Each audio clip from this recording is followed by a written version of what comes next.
God, that soundtrack's so good. I gotta turn it down though because we've got so much to go over today. Hello everyone, welcome to the State of Illuvium 2022. This is our first time doing one of these. It's a recap of everything that happened in 2022 with Illuvium, a preview of what we have in store for 2023, and the vision of where the Illuvium universe is going moving forward. I guarantee you'll learn a few things you didn't know about Illuvium from this stream. Before I bring in the co-founders, let's quickly recap what we're going to talk about. This is it right here. Let us know what you think about this. I think this is going to be cool for all of you guys as a nostalgia fest and something to get excited about for the new year. Before we get into it, you got to understand, friends, this is not financial advice. Do your own research, get your own professional advice, but since you guys are super geniuses and you're already following Illuvium, you already knew that. Let's bring in the co-founders. The first co-founder that we're going to bring in today is Aaron Warwick, co-founder and let's call him game director at Illuvium. Aaron, what's up, buddy? Welcome to the stream. How you doing? Thanks for having me. Oh yeah, of course. Dude, I love your background, the fishies back there and everything. You're bringing it right now on the audio visual. I can appreciate that. Aaron is going to help give us insight on all of the product side of things from 2022 and moving forward. And of course, you all know Kieran Warwick, co-founder and CEO-ish like figure at Illuvium. Let's bring him in here. Kieran, what's up, buddy? CEO-ish like figure. I like that. Unfortunately, I don't have as good a background as Aaron, but yeah, equally as happy to be here. Thanks for having me, man. Of course, we have so much to go through. And let's start with 2022. I bet a lot of people out there didn't even know everything that we launched and all of the crazy stuff that we ended up pulling off. So let's just get into it. Here's your 2022 recap in the state of Illuvium.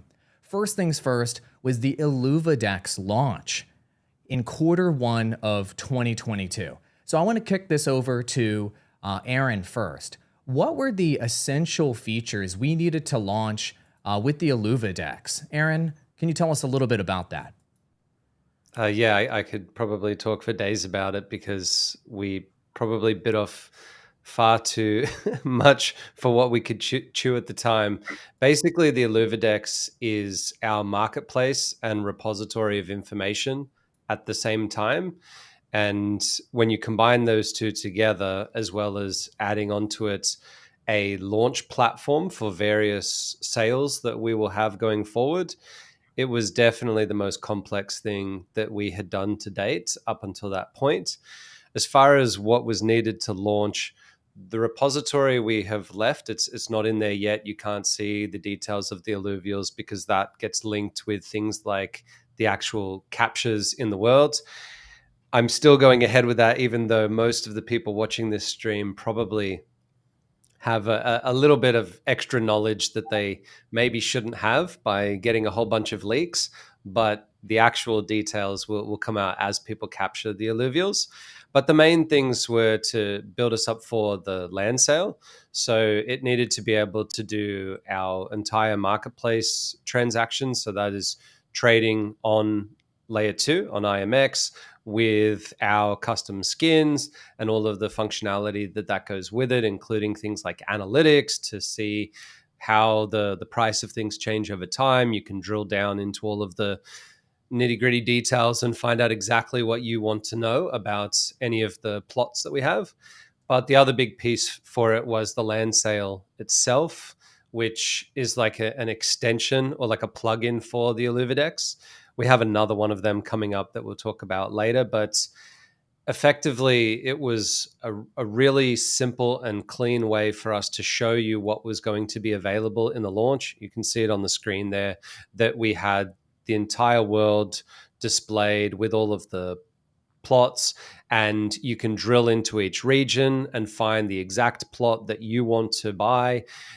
People know that we have an extension coming called Mega Cities. So there was a lot of really cool things where people were buying plots, trying to snipe out little 2x2 grids and 3x3 grids.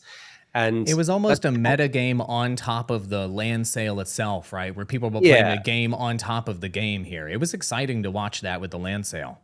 I think that a lot of people found that interesting, but what they don't realize, or at least what not that many people realize, is that the entirety of Illuvium and our entire ecosystem is like another metagame that sits outside of even that little metagame.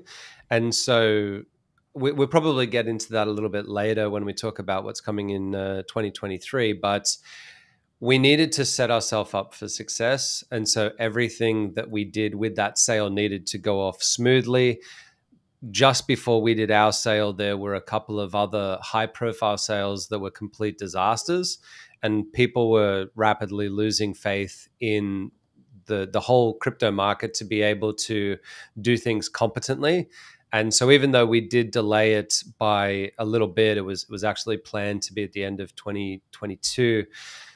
We just wanted to make sure that it went as good as it possibly could. And that was an important thing for us because we needed to build the trust of the community to say that we are the sort of project that you can believe in, that has competence, that has, hundreds of highly skilled people behind it who can actually build and deliver something that you expect out of that AAA moniker. What were some of the challenges in building something like the Illuvidex that the public wouldn't be aware of? They're like, just make an exchange, connect 1 + 2, throw some graphics on top, no big deal, right? If you were to think of like one challenge that maybe nearly killed you or the team, what's that challenge that the public maybe doesn't know about? A little behind the scenes on Illuvidex building.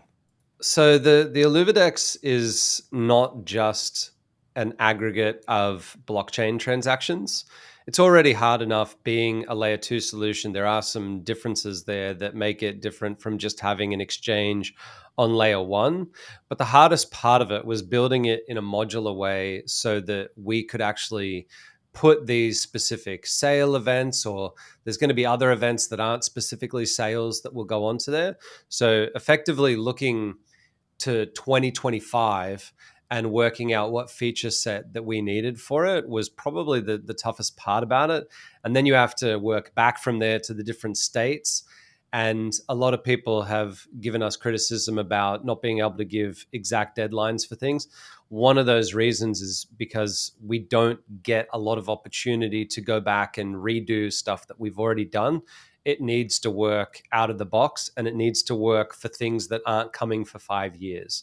So things like the metadata scheme for land, it might seem trivial to someone to say, just put some stats on there, but the way that the entire gaming ecosystem is going to evolve in the next 3 years totally makes that dependent. And we needed to get that right. And where we couldn't know, we needed to put in place features that would allow us to adjust it over time. And it made it much, much trickier than what anyone had possibly ever seen. And that's not even talking about the fact that we tried to optimize the gas fees for customers. They just come off of another sale where literally 40% of the fees came out as gas, which is just useless.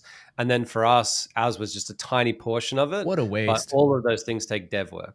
I think it was like 200, and the sale that you're talking about, it was like 280 million US in gas fees for something like a $350 million sale. And what were our gas fees? Something like 180K. Yeah, it was very low. It was a small percentage. Ridiculously low compared to what we sold. That's something to be proud of, very proud of. And that led us to the next development in our 2022 launches, which was staking V2. And that dropped right there in Q1 of 2022.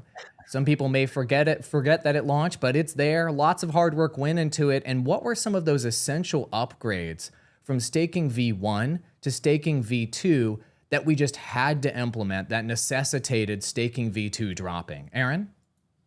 So I have talked about it with the community before, but I think people probably don't realize just how dire it was. I'll be totally honest. The biggest essential feature of staking V2 was to fix a particular issue. There was a bug that led to some big problems later on, but there was an additional bug that people didn't realize at the time, which was caused by a few bits of I mean, it was short-sightedness on my point to not make it a little bit more robust. And effectively, what that meant was that as people started to make their claims, the cost of claiming would go up for that person, and that was like it would actually get to a critical point where people's money was going to be, not worth it to claim at all, because it would hit a ceiling whereby it was way higher than what any particular claim could be. So we needed to build it out really, really urgently. But at the same time, because we had this other bug in the back end that we found, there were these two competing things, which is it must be super secure and it must be able to fix this problem with the original contract. And then you add on to that the fact that all of this stuff needs to work in unison, because when you upgrade it, you don't take funds out of one and put it into the other. Those funds still exist in the first one. And yeah, we originally planned it the day after we launched staking V1. We said, nope, we're going to get this out of the way and get it done. We went through all of the requirements that we needed to get it done. And by the time we built out what the plan was going to be, it had ballooned into this monster. I don't think people realize it, but it reached the bytecode limit for the blockchain. So the contract couldn't be any bigger than what it actually was. And we actually need to solve that for staking V3 going through in this year. We have plans for how to fix that. But that was probably the one part, 2021 was a little bit of a struggle there, because we went out super early and tried to get it built as fast as we could. There's a bunch of other upgrades that are in there that help people out, like being able to transfer. They get a lot better gas fees. It's so much more optimized. If people look at it now, there isn't a rising gas fee claim. Plus, we reduced those fees by a massive amount.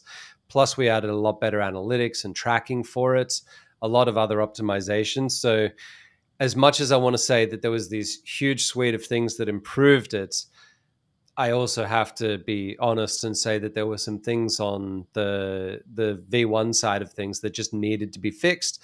And we're adamant that we need to make sure that our customers are safe and secure and everything that they have is in a stable environment. And so we just needed to get that out of the way as quick as possible.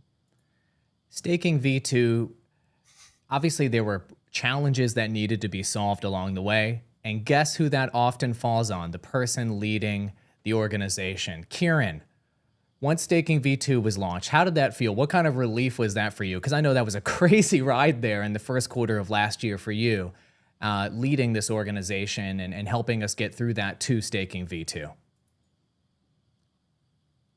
Oops, sorry, I was on mute. Yeah, I mean, look, we had the vulnerability that we needed to fix as well. That was obviously a very, very bad time for us. We ended up fixing that. But for me, I was watching it. I don't know if many people know, but I was staking myself, right? And I was watching the gas fees go up every single claim, and it got to a point where we were like, okay, it's literally costing us like $400-$500 to claim our rewards. It's just not worth it. So and I know how much hard work the blockchain team went to get that out. It was not easy. It was another thing that we delayed.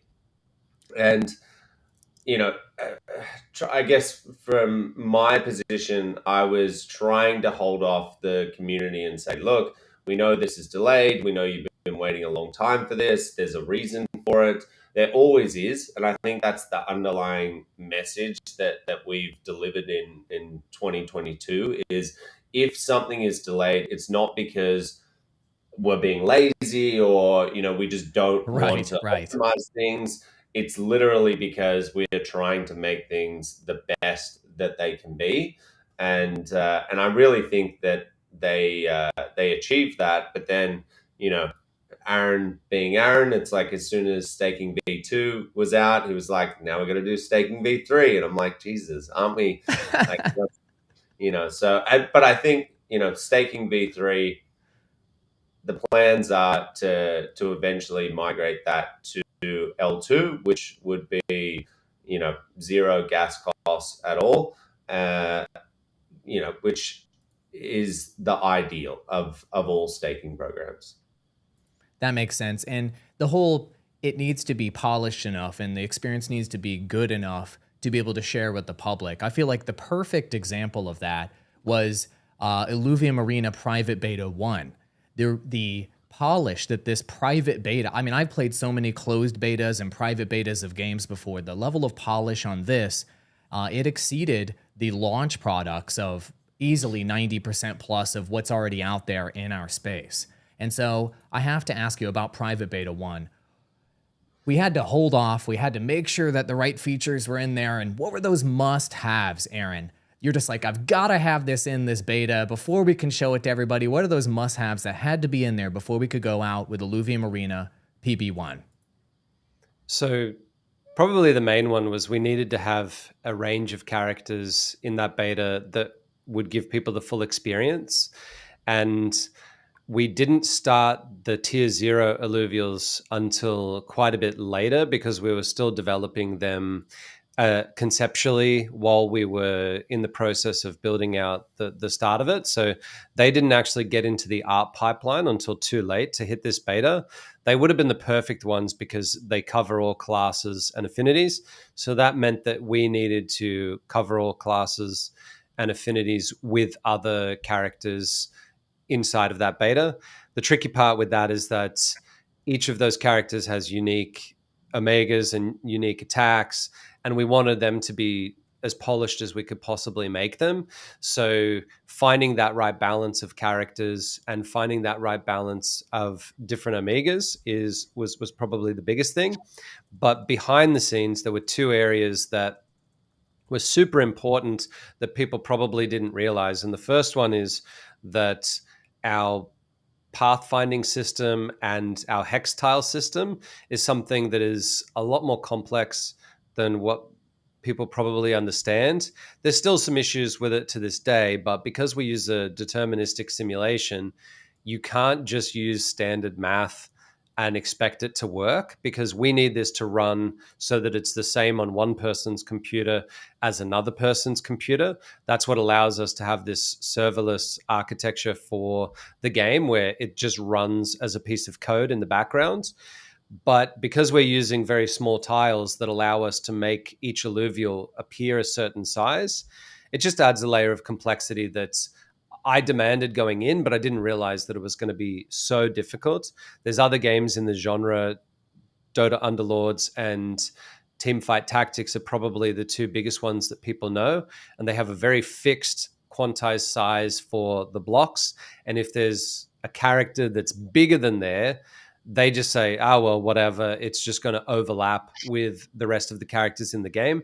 For us, we had this idea. So it'll look janky and it limits their design options with a system like that. And you've got these huge creatures that are sort of intersecting with each other, and it doesn't look great. For us, it was a little bit more of a problem because the fidelity of our graphics compared to those two games is probably like an order of magnitude higher.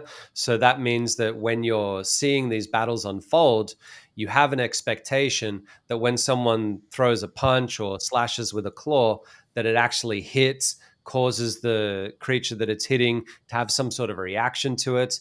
And that becomes incredibly difficult when you're talking about all these different sizes. When you've just got one coherent size and they're all humanoids, it's super easy. And we didn't have that luxury. We're using, I think, something on the order of maybe 85 different skeletal models for the different creatures, which means that they're almost all unique. And it's just ridiculously tough to do. The other side of it was that we wanted to have a fully data-driven system, and we needed to build out the final state of the auto battler before we started implementing any characters. So that was just a massive undertaking to get that right. And it did take us longer than what we had anticipated initially, but I'm so glad that we did it, because just in the last couple of weeks, we've added I believe 5 new modules to that system. And just those 5 new modules means that our Amiga system goes from something on the order of a quadrillion different options that we can choose up to something like 180 quadrillion options. So we can do upgrade everyone. Can you even conceive of a quadrillion? 180x more of those, everybody. It's a big number is the point. It doesn't cover all possibilities. There's always going to be some Amiga ability that you could put in there that we don't have in the game. But to add that new thing in later on is now quite simple because it just slots in as a new module inside an existing system rather than building it all up. And that was what we needed to get the groundwork done. That makes sense. Kieran, you guys have told the story many times on many interviews and talked about your vision, about what you wanted to create here with Illuvium. I got to ask, how did it feel to see these Illuvials on the screen in action with these AAA graphics, with the ray tracing? They're all moving around. The particles look gorgeous. Grant's work, Aaron's work, the team's work, all converging into an actual video game after all this time. How did that moment feel for you to sit down and play it? Yeah, it was ridiculous, man. Like we've been talking about this our entire lives. Like genuinely, Aaron, Grant, myself, even Kane, our eldest brother, we have been playing games since I can remember, right? And I'm obviously the youngest, and so like all I remember is us just playing game after game after game. And our dad was always in the back of his mind. He thought, with the different skill sets that we had, that we could potentially create a game one day, and so seeing it go live and actually being able to play it, not only did Grant and I get heavily addicted to it for like 2 weeks, and it started becoming a massive problem for like our workflow. Like we needed to get back into the DAO and contributing, but it was just like, I can't even describe the feeling, because you got to remember we had so many naysayers. Like we went out and we said we're going to achieve something that is pretty insane, right? Like the goal that we set for ourselves was not easy. It really was only achievable in a decentralized studio, I believe now. And we had so many other projects out there that were saying the same thing, right? Like we're going to build a game in the space of 12 months, and we really needed to go out there for investors, for our partners, for our community, and show them that not only are we going to release a game, but we're going to release a game that is as polished as what you'll see in mainstream. And maybe we didn't get quite to that level with Private Beta 1, but it was enough to show people that if a brand new studio with, I think we had like something like 70 people at that time, maybe 80. But if a brand new studio with only that many people in it can create something from scratch, this polished, with that many different characters, all the animations, the graphics, the gameplay, and if we can do that in that amount of time, what can we do if you give us 2 years, 3 years, or even 10 years? So that was really the biggest thing for me. It just blew my mind what we could accomplish in such a short amount of time. That's awesome. I wasn't planning to ask this, but I wanted to ask, have we shared the numbers on how many thousands of people tested Private Beta 1? Do you guys know that off the top of your head? A rough number? I think it was nearly 30,000. Oh, no, sorry. It was, I think Private Beta 1 was about 20,000 we let 20,000 or so? Yeah. 20,000. That's awesome. So thank you to all 20,000 of you. I wanted to tee that up to thank you for testing the game, for giving us feedback, and for sharing your valuable time on a game that was this early in development. We really appreciate you investing your time into that. Guys, we're not even halfway through the things we launched in 2022. I've got even more. This is ridiculous, boys. Team, you worked so hard. Illuvium land sale. This one nearly killed me. Q2 2022, we did the land sale.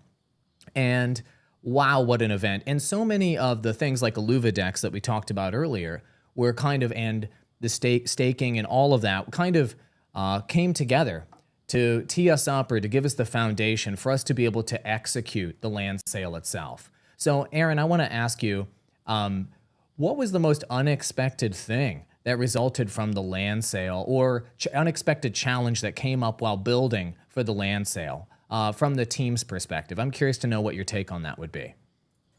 So as far as building goes, it was probably the complexity of the work to have a very low cost, and when I say low cost, I mean low gas cost contract on layer 1 that would then kick over the land plots to layer 2. Originally, we had planned it to be just a layer 1 sale, and the idea was that because it was fairly high value items, that the percentage would be fairly low for gas fees and we'd be well ahead of everyone else. The second that we had the option to put it onto IMX, we jumped over to that because we knew that we could get that number way down, and it was just going to be way better for the community to be spending their hard-earned on actual land rather than on fees and stuff like that. So that was probably the hardest thing conceptually from building it. The most unexpected results of that sale was, I'd love to say that it was the sniping of the plots, but we actually predicted that well in advance, that there was going to be a lot of people effectively acting as like prospectors and trying to pick and choose their land and where they go and what they do. And so that was actually part of our overall process, that we wanted to have that feeling of, I guess, anarchy with it. But the most unexpected thing was that we had zero problems with it. Right? It went off without a hitch at all. And that's uncommon for such a big thing, right? Such a big sale event that went off from start to finish without us needing to do anything. Like, we had put in place plans to halt the sale. We had put in place plans to be able to reverse things in case there was issues with it, and all sorts of contingencies. There were like contingencies on contingencies on contingencies. And I think because we had planned all of that out, we sort of covered all of our bases, and it meant that we never needed to use them, and it just went smoothly for people. I believe that there were like about 3 or 4 people that, because of some issue with minting, it took maybe about an hour or so for those plots to be minted for them. But they still got them, and everything was fine. And so, yeah, I mean, I would love to say that we expect everything to go off without a hitch all of the time, but that's just not the case for large software deployments. And it did. So yeah, that one threw me for a loop. Isn't it wild, Kieran? Like, isn't this an indicator of how early we are? I remember us talking about this during the land sale, how impressive it was that we launched land and it wasn't broken or didn't take hundreds of millions of dollars of people's money with the product launch. I mean, isn't that fascinating? Is that, to you, is that an indicator of just how ridiculously early we were with this land sale? Yeah, we certainly were. But I mean, we in terms of actually projects selling land, we definitely weren't early, right? There were so many other examples of people selling land, and that was actually adding pressure as we were building, because we had multiple land sales where either the minting process was terrible, the UX was not optimized, and people would go to buy land and then they would miss it, and they wouldn't get another chance to get it. This was moving into the bull market, so there were sales where if you didn't get in within the first 10 seconds, you missed out on it, and you might have been waiting. It might have been your favorite project. So there was so much talk on in crypto land, on Twitter and whatever, of are they going to actually be able to achieve this? And that's what Aaron's saying. We built in so many different fail safes to ensure that no matter what, it would go off without a hitch. And again, like Aaron was saying, I think that made everyone who was building it go to a level that ensured that they were covering all their bases. But there was I remember it was about a week before there was, let's not name names, but there was a project that said Dutch auctions are bullshit. Right now, we I know. remember that. I remember there was a lot of Dutch auction FUD in the market at that time. Yeah, and we know we had done our TGE using a Dutch auction, so we knew that it was a really good way to distribute the token, the land, whatever you want to call it, in the fairest possible way. And so we stuck to our guns. We didn't listen to any of the FUD that was out there. And in the end, it worked out really, really good. There was, unfortunately, there were a bunch of people that didn't sleep. It was pretty intense. I was one of those people that was staying up to buy the land. One thing that I really wish I had have thought of earlier, so we could have added it into the sale, was megacities, right? Like that. As soon as, and this is part of my problem, right? Until I'm like in the headspace of like, okay, if we're buying it, what's going to make people like? What's going to make things like chaos and create a whole bunch of FOMO and I need and buy more and whatever, like. And it was right at the last minute that I was like, "Hey, Aaron, this would be a cool feature." And he was like, "God damn, like, where were you on that one 3 months ago when we were building this? I've written out all of this documentation." And I was like, "Well, let's at least make it a V2," which luckily in crypto you can just say it's coming in V2. And yeah, so that was the only thing that I was sort of annoyed at myself that I didn't we didn't have that feature in, because I think moving into the second sale, if we have it, if the council does want to perform another sale of 20,000 plots or whatever amount, having that feature built in where you can literally interactively see your megacity being formed if you're able to get all 4 or 6 of those I plots. see. think I see. So you buy plot 1, plot 2, plot 3, and maybe it shows you the bonuses and it gives you a graphical confirmation that you're building a megacity and you can really truly understand it. Yeah. 100%. Yeah, you can actually, like, they did such a good job on building their interactive map out. I think, like, by far our UX and UI was ahead of every other land sale, at least that I had been in myself.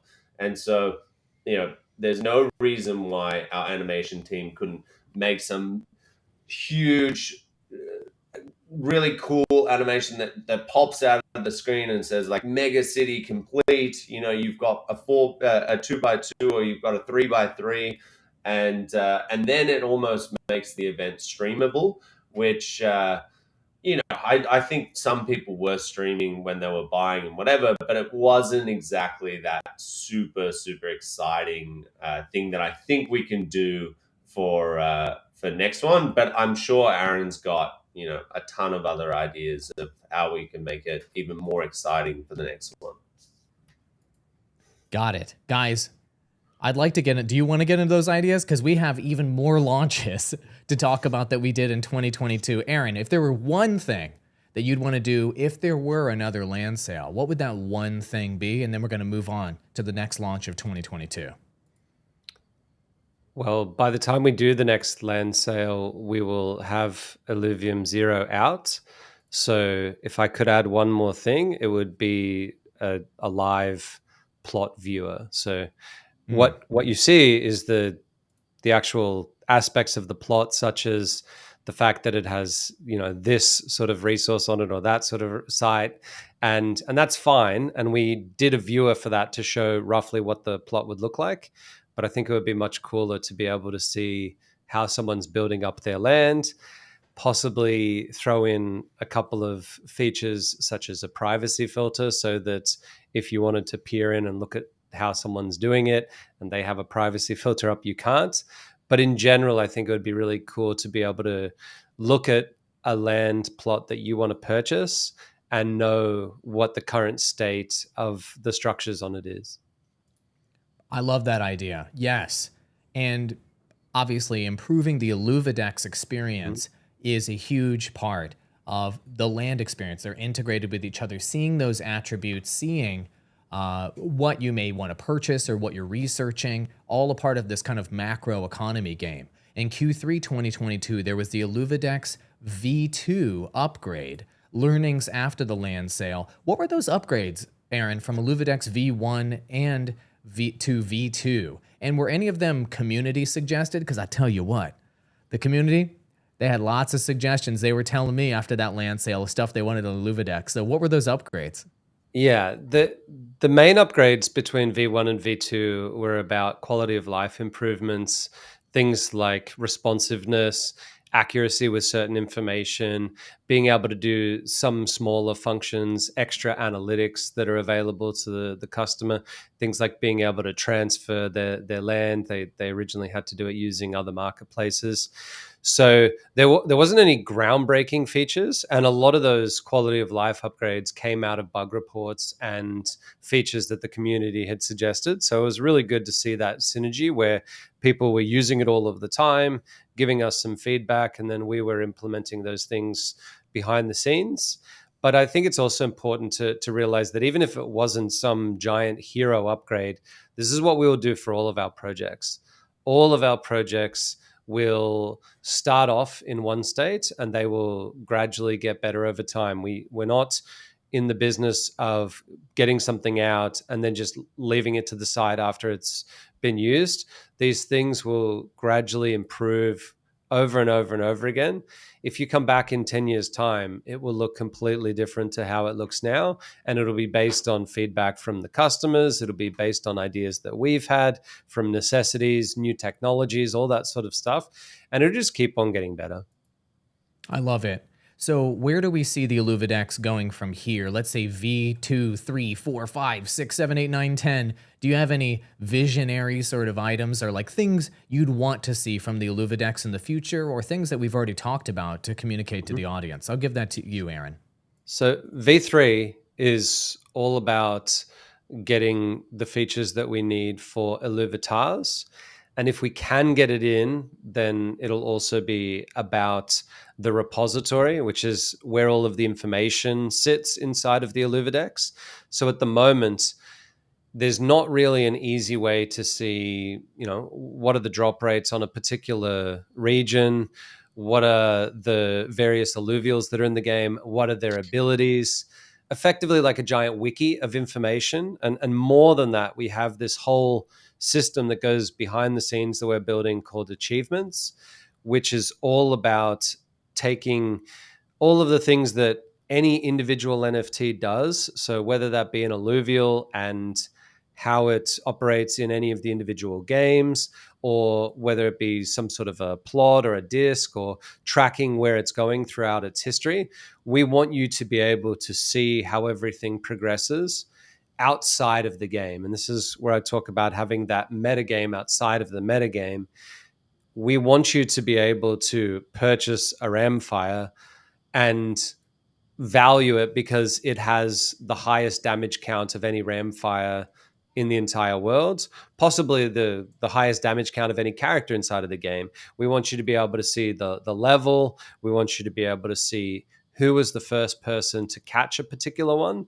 But then on the individual state, we want you to be able to see who first caught that specific Illuvial and who owns it now, how has it transferred ownership in between those times. If Kieran's bought one or Grant's bought one or me, and then you find that valuable, I don't know why you would, but if you want to then own it later on, you should be able to do that. And it's that integration of information that I think people are sleeping on, because that's what's going to connect all of these games together with a community, rather than just the functionality of being able to take an asset from one game to another. We want you to be able to see what are the random stats that this character gets in one game versus in another. Maybe it's super powerful in Arena, but when you go take it into a kart racing game, it's got really weak stats. And then you've got to decide, is that one actually worth me getting? How often am I spending time playing the kart racing game or the first person shooter? How much time do I spend on the autobattler?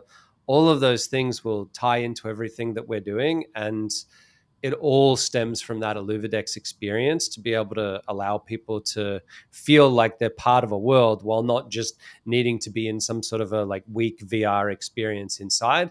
Just you as a person are going to affect this ecosystem. And that is beyond anything else that we could do as far as like a meta experience. I love it.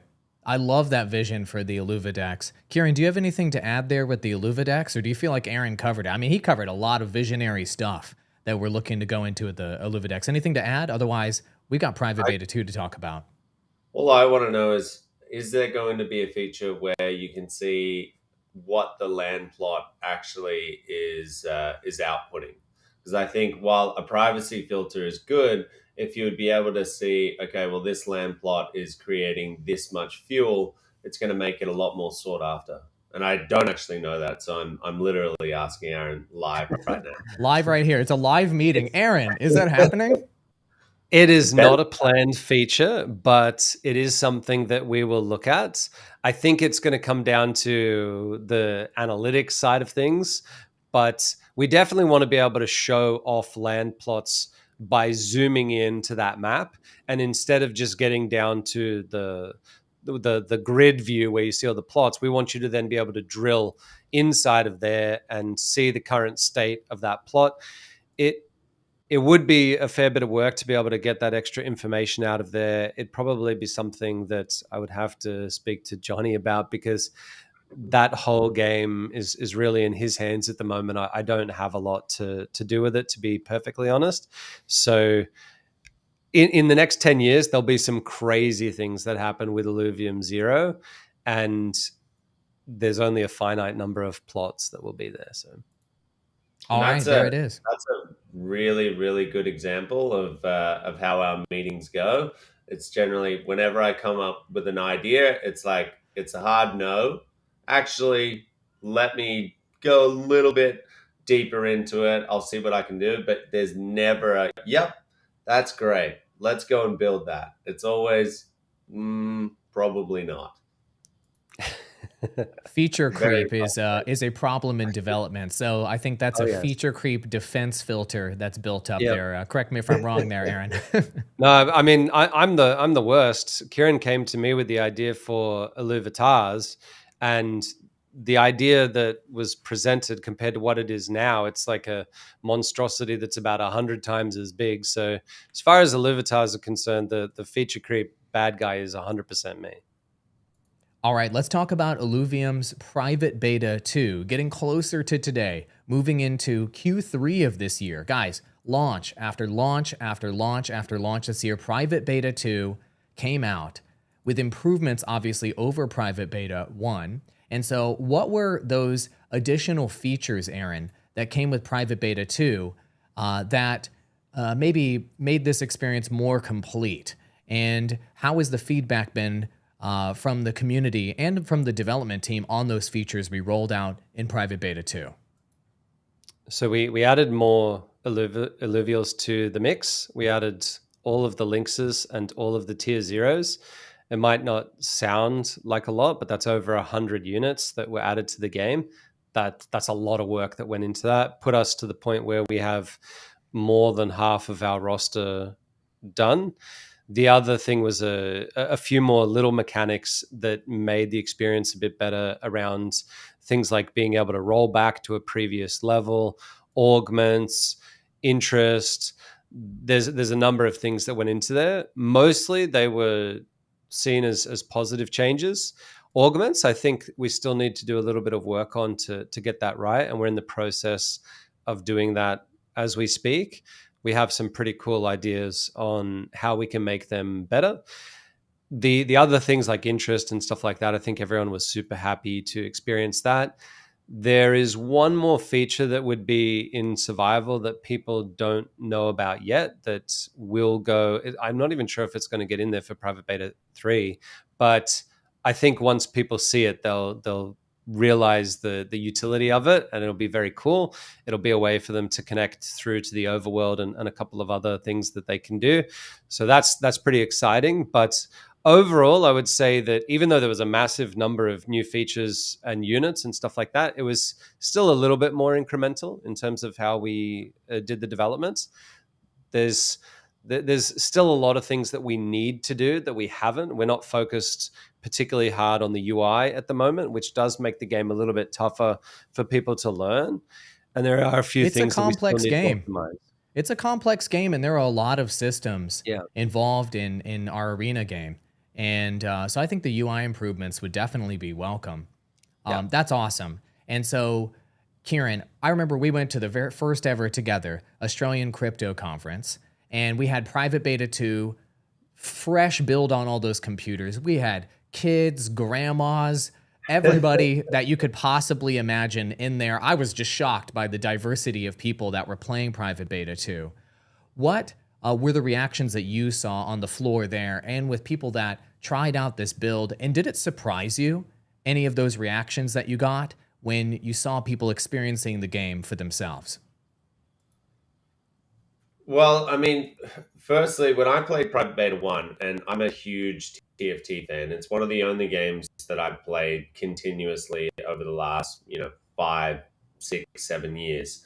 And when I played PV1, I was super impressed, right? There were a bunch of things like the checkpoints that were needed, like you'd get to a level and then you'd have to start again, which was just like made you want to kill someone. But when those improvements came in, and then there was more Illuvials, so for like kids and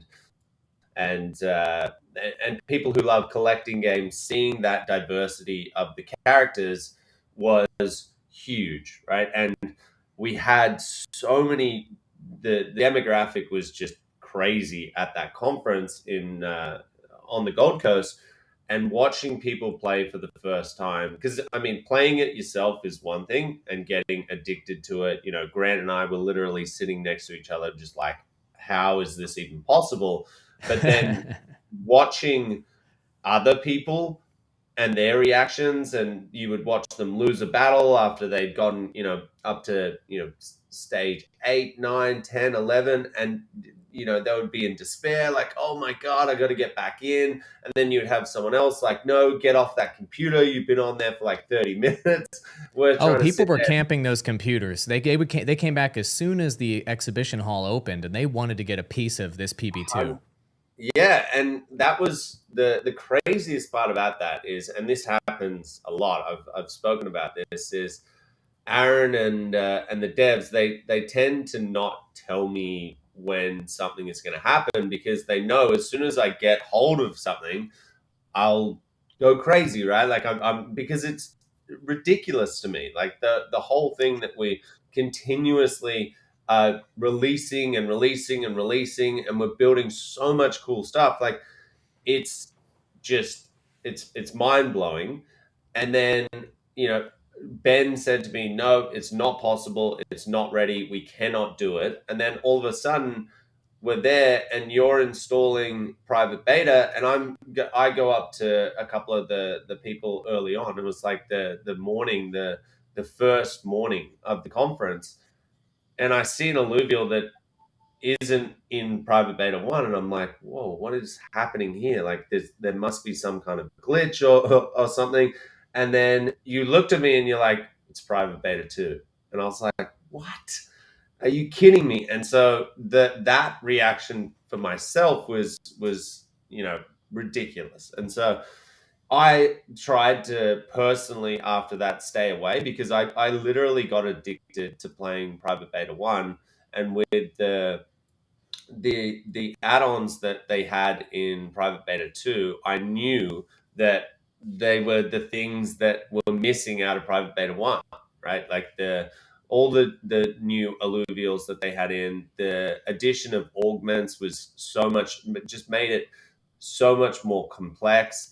And then again, those checkpoints, which was making everyone go crazy and go, you know what, I'm not playing this anymore, because I get up to level 28, then I die, then I have to go through another. It's like an hour of gameplay to get back up there, and so I knew, like, I'm staying away. But I tell you what, and obviously we'll talk about this soon, but when PvP comes out, you won't see me. That will be that will be the end for me. I will never return to Illuvium. I'll be stuck inside the universe. That's cool, though. So, tip of the hat then to the folks that have designed these experiences, developed them, and created such a compelling world. Illuvials, every piece of the product development, you got hooked. Like, that's why you get excited in these interviews, right? You got hooked yourself on your own product. You actually genuinely like it. Me too. And it's really cool to have that aha moment where it's not just theory, and then all of a sudden you're sucked into the gameplay loop. That's really cool to experience. Yeah, Speaking, and I mean, yeah, go ahead. 100%, but it's not really my product, right? Like, people are like, "Wow, it's your game," but the thing is, like, we're the three brothers are very separate, right? Like, there's Grant, who is leading the charge on the graphics, and then there's Aaron, who's leading the charge on the game design and the actual dev build, and then there's me, who's sort of on the front lines, who's saying, like, this is all the crazy stuff that we built. And so it's to get to play it for the first time. As I said, like, they wait a certain amount of time until it's really, really polished, and that makes it, for me, like, almost like I'm in the community, and That's cool. it's so, yeah, that first impression when I get it. And even Illuvium Zero, right? Like, I'm sitting there, and I don't know if Johnny is, like, got some secret thing that he's doing at the moment, but I've been begging to get into Illuvium Zero. I got to the point where I could download it. It won't load on my Mac. And Are they keeping you out? yeah, I think they're faking me out, because they know as soon as I get in, I'm going to be like, "Oh my God, Illuvium Zero! I thought city builder games were dog ass, and now I've played it myself, and it's super cool, and I can see how the interoperability will fit into the entire universe." But it's like, yeah, you're gonna have to wait for the next build, and it's like, how is Rich, our community manager, right? Like, how is he inside the game and I'm not? That's what I mean about, like, it's very decoupled from what I do. And so when I finally do get to play the latest version of whatever we're building, or see things like, go and mint Illuvatars and things like that, I lose my mind, because it's literally like you guys, when you first get things, it's like, holy, like, this actually got built in this short amount of time. Indeed. Speaking of which, the experience that blew me away personally was being able to get my hands on the overworld. And I remember when we dropped the trailer last year, just that snippet of overworld footage people saw, they freaking lost their minds. Well, Illuvium Overworld Beta dropped here in Q4, which is an exciting moment for all of us, for them to be able to finally experience all those AAA graphics I've been showing everyone with Grant on Illuvium Showcase every week for themselves in Crimson Waste and Sanctum Mesa. So Aaron, I have to kick this one over to you. With the beta, what were the finishing touches, if you will, that needed to be put in for Illuvium Overworld experience before we could let players get their hands on it? Why not let them play it 6 months ago? You know what I mean? Everybody asked for it now. Well, what were the things that we needed to put in that took that time for us to be able to get it into this beta state? So I think what a lot of people don't realize about it was that when we put out that trailer, a lot of people thought that it was just pre-scripted footage and it was like pre-rendered and stuff like that. That was literally recorded with a 2070, and it was just in-game footage captured from NVIDIA capture software. It's exactly what you see here. But what we didn't have were all of the connection pieces to allow people to go between the different regions.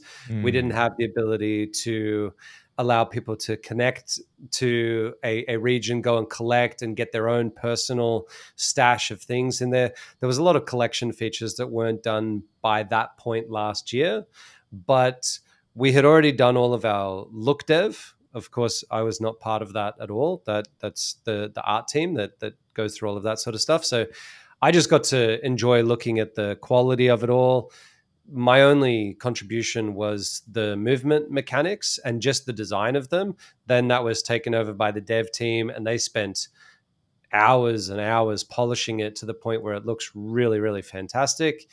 But it was mainly those three core experiences of being able to do a battle through the arena game, sort of like connecting in there, plus the movement, and plus being able to collect things in the world. And then on top of that, we needed to make sure that the quality of the graphics was something that we were happy with.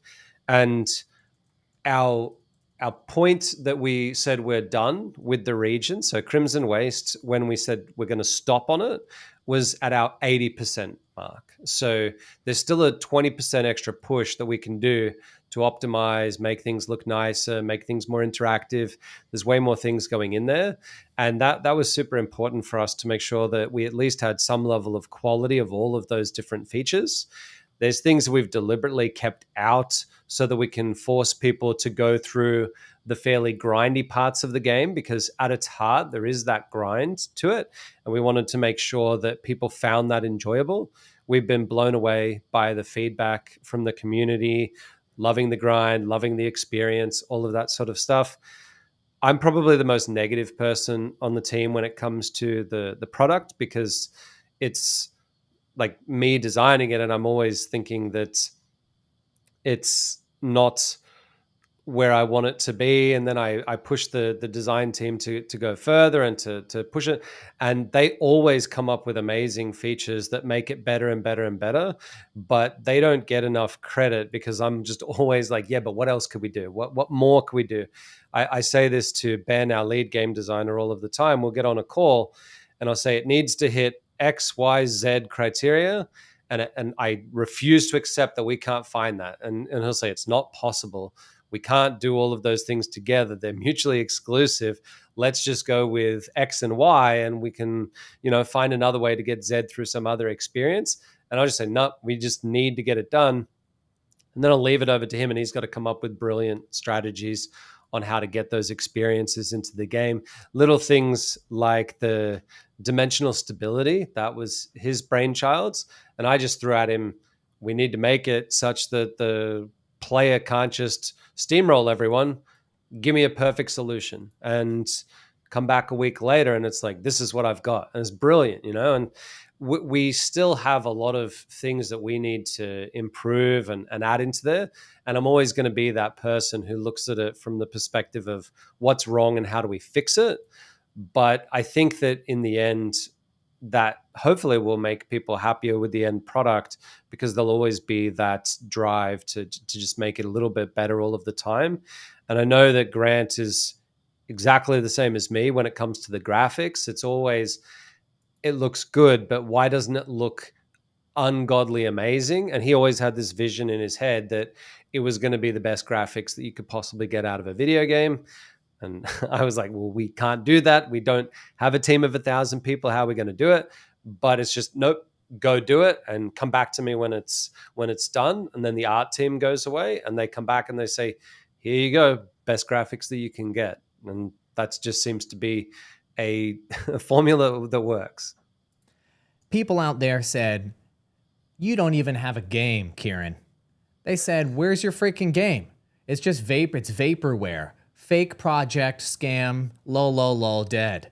How does it feel to drop these AAA graphics and this actual video game on the market? How does that feel? Because I know it pissed you off when people made those kind of comments and you're like, I wish you could see it. How did it make you feel to be able to share this with the world finally on the front page of Twitch? Yeah, I mean, it was insane, right? Like, for me, I hadn't played, I'd played like 3 months before, and I think that was when you were in Australia at that time. And it was when I finally started seeing this whole vision of a interoperable universe and how all of the different games will interconnect. They'll be able to utilize the same assets, but I hadn't seen the final form of the overworld. And when I got in and started playing that, and it just, that was the most next level feeling I've ever had in my entire life, right? And mainly because I know how crazy hard these guys have worked, right? Across every single department, whether it be the art teams, the dev teams, the ops teams, the marketing teams, like so much has gone into that moment of releasing what everyone called an actual game, right? Because first it was, oh, you've only released an auto battler and it only has 15 characters. And then it was, oh, it's still the auto battler. Who cares if you put 150 characters into it, even though every other auto battler has, maximum 30, 40 characters at a time. When we released this, it was like, okay, haters, now what have you got? Right. And the thing is, if people trying to get to us in a way where it's like I want them to quit, right? I want them to stop working as hard. I don't want this team to be successful. It does the opposite. Like we are literally crazy. And I don't know what like made us like this, and Grant's the same, Aaron's the same. You tell us we can't do something, we will do whatever it takes to show you that we can do it, right? And that is what happened with the graphics when, people in the team told Grant, you don't know games, right? Like he came from the print industry, he came from movies, film. It was not the same as gaming, is what he was being told over and over and over again. And he would come to me and go, these guys don't get it, right? Like they don't get that I don't give a shit. I am going to literally ram this circle through the square hole and I'm getting it through no matter what. And that just is at the ethos of everything that we do. Even to the point where, I have a meeting with Ben, our lead game designer, and I can attest to exactly what Aaron is saying with Ben saying he's just crazy, right? Like it doesn't work. You can't do what he's saying, and yet he just sits there and he goes, "Do it, make it happen," right? Like there's no other option. We need this to work. And then 2 weeks later, we jump onto our meeting, and he's like, "Yeah, I figured it out."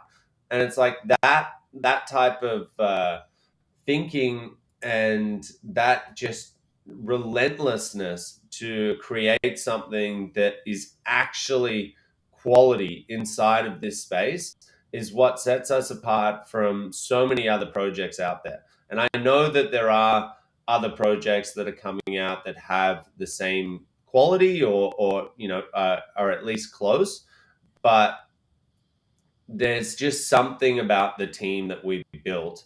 And when you play that overworld, I know we've only let 30,000 people in, but when you play it, and trust me, I've been playing it. I've got my own Twitch stream now. Like, who would have thought? If you told me that 2 years ago, I would have been He's a Twitch streamer now, guys. You're insane. But, I'm there and I'm like, I'm loving this, right? And now the new FUD out there is, just because this is the topic that you brought up, the new FUD out there is, oh, it's empty. There's nothing to do. It's not empty, right? Like, go and play the game. Like, I just want to, once again, we get to this stage where I'm like, open the floodgates, let people in now. There's no other game in Web3 that has this quality of gameplay and graphics and just immersion. Just open the goddamn floodgates, and people will see that once you get into that overworld, it does not feel empty, because on the other side are 150 different Illuvials that you can collect. And we've really, really created that bond between, leaking all of these characters out over the last 2 years. We've got people who are like, yes, I finally caught a Rampy, or I finally caught an Archos or an Atlas, or what. There's so many that you finally get, and you're like last night I got a Kaka, and I was like, yes, I finally got a Kaka. And it's that feeling of what Pokemon was to me. So, like, Cool. boiling it all down, that's what we wanted to. And Aaron was less interested in creating the Pokemon style of game. Like, we really had to go hard at him to say, like, please design in the collection style game. But now that you're playing it, it's like, holy shit, have we actually have we created the new age of collection games here? And yeah, man, I'm pumped. Man, that was a great answer. Guys, we're already running way long on the state of Illuvium 2022. I'm just going to blow through a bunch of major accomplishments so we can get to 2023. Sorry, everybody that contributed to these. Yeah, so Game Awards, we won Best RPG 2022. Awesome, we did that. Thank you very much. Forge app, ready for a future raise potentially. So, Kieran, what's context on Forge app that people need to know if they're just in a nutshell? Yeah, so it essentially allows retail investors, so people in our community, in the same terms as what a institutional investor would receive. It allows them to participate in any future capital raises that we have. Now, obviously, it's to implement a capital raise in the first place. It needs to be voted on by the council, so it's very decentralized in that nature. But it allows us to, like 12 months ago when we wanted to do that capital raise, and we decided, you know what, it just doesn't feel right not allowing the community in on the same terms. Then we went and built that, and it took a little bit longer than we thought.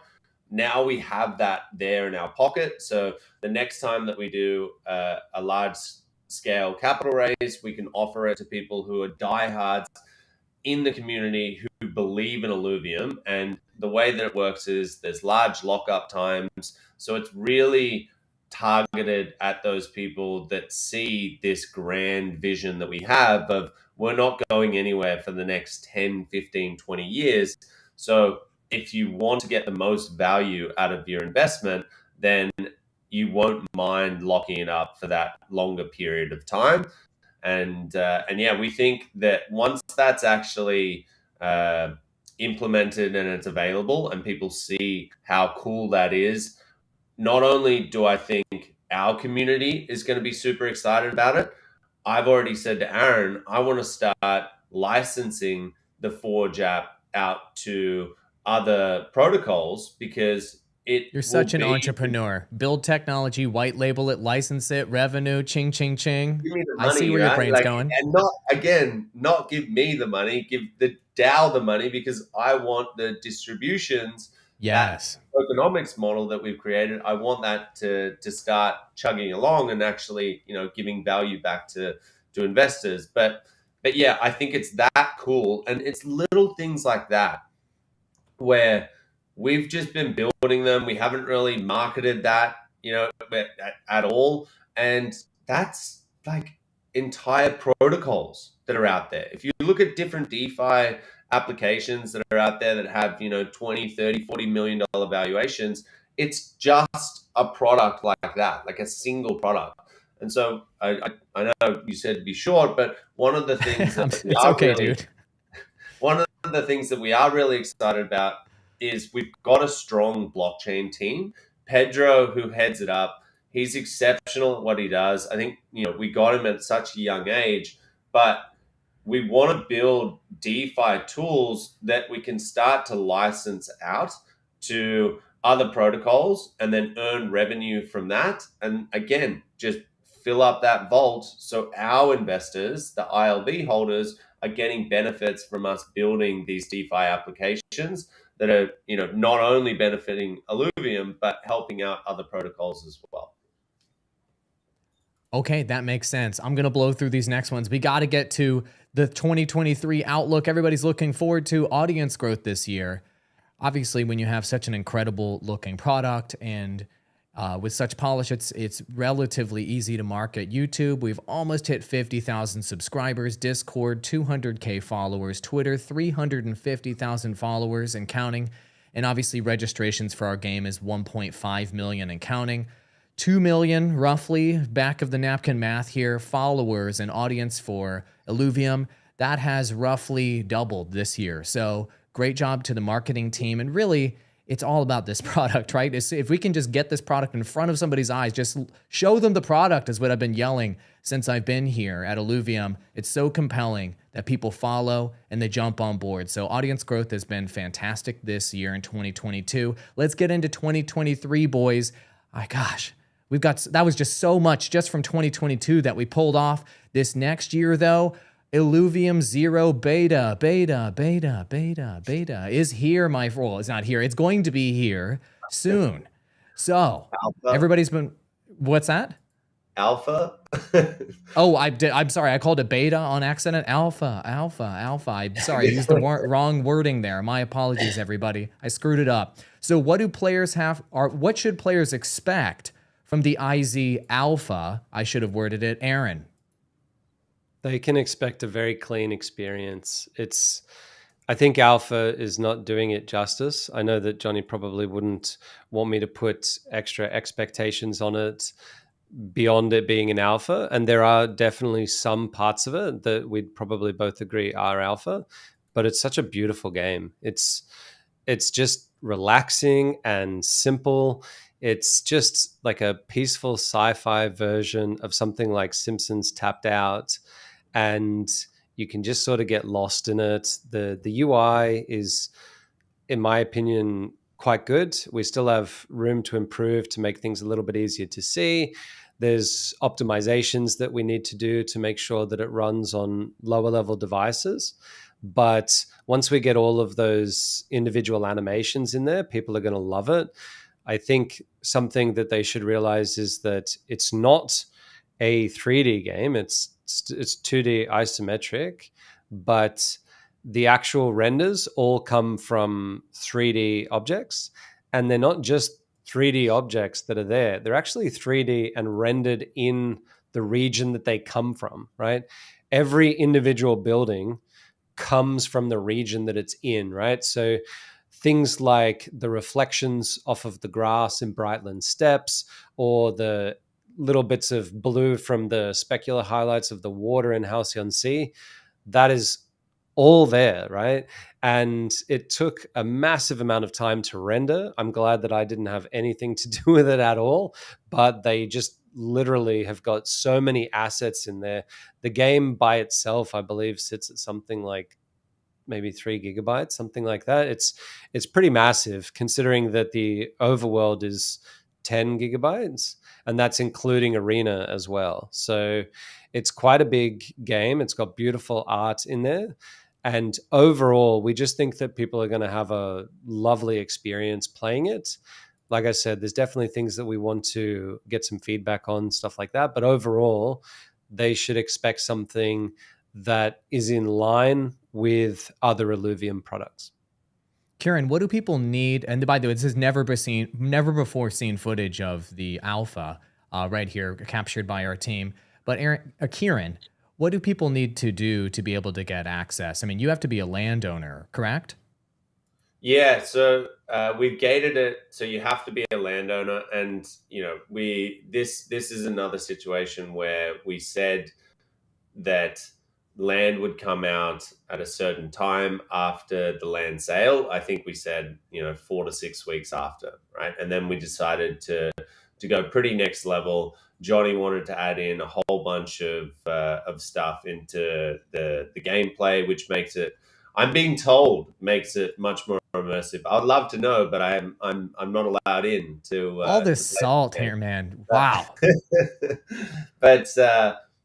But yeah, so we wanted to give something to those landholders that backed us so long ago now, and so yeah, you have to be a landholder to get into the alpha. That's obviously going to change once it does go into beta, and there's almost like a mini community inside of our Discord community, where if you go into that Illuvium 0 chat, it's like they're all landholders. They've all been bracing themselves for this alpha, and it's I'm not like, again, I've been very clear about this. I don't think I'm going to be, I hold a lot of land, but I don't think I'm going to be a massive player of this game. He will. I He well, will. again, yeah, yeah. So I don't know. Look, but what I am fascinated by is the economy that comes out of this game, right? Like once we have that real world economy, and ideally, it is on rails at the moment where it can't deviate prices inside the overworld by more than 25%. But I believe, like Aaron does, that eventually we'll be able to take those rails away, and just the idea of being able to just dictate to other players the price of things. If you get a whole bunch of people that are holding on to solons, and they want to hoard it up, they don't want to sell it back to the pool, and you start seeing the price of things in the overworld go crazily high, and then you start seeing this dynamic where they're like, hold, don't sell, don't sell, we'll make it go higher and higher and higher.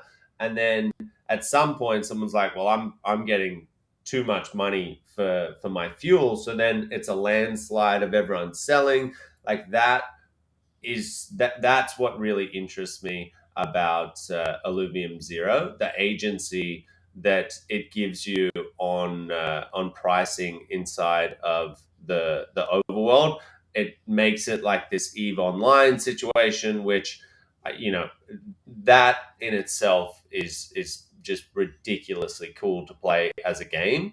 And yeah, so I think people that have been waiting are just like, they're bashing down that gate, and so we're really happy for us to be able to actually give a date that is a solid date. It is happening on the 6th of next month, and finally those people will be able to enjoy playing their land.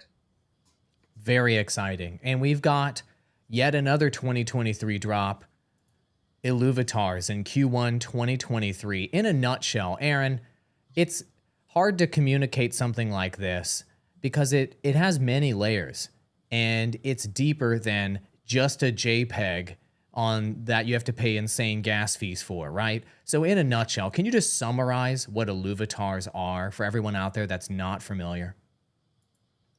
The Illuvatar itself is a base image of a particular Illuvial. In the first of our sales, there will be 25 plus an additional 25, which are the tier zeros that people can get. So there'll be 50 to get. But over the course of the next year or so, we will have all of them be launched. On top of that, you get these things called accessories that fit into accessory slots, and they adjust the image to match that particular one. So where people might understand something like CryptoPunks, there are these like traits where the skin can be a different color, or there can be a different hat and stuff like that. The reason why those ones are, I guess, I don't know, what I would consider to be old school from the perspective of the blockchain is because they're just the same image every time, just pasted onto one base portrait of a particular character. With ours, we have 150 base portraits. So when you take an accessory, it's going to look different when you put it on Doka versus when you put it onto Ramfire, right? And it'll even change between something like an Earth Doka versus a Nature Doka because they are drawn separately and they have different expressions. So getting it to match so that the monocle sits on the eye exactly right requires hand drawing all of these things. And when you combine them together, what you'll find is that we have billions of combinations of these effectively hand-drawn artworks. And that's just absolutely stunning to me. And that's without talking at all about the Illuvitas album, which is a way for you to collect them into various collections based on the different metadata properties of them. So instead of being able to just own one and put it as your Twitter profile, you can own many of them, and you can start to look forward to collecting, for example, all of the water alluvials, and you can try to collect all of the fire or all of the tsunami, etc., etc., etc. There are, I believe, something like 270 different collections that are available from this. At the start, there's only going to be a few collections that they can complete, but that's because we're only releasing a subset of them. They'll be able to do all of the tier 0 collections from this first batch of Illuviatars.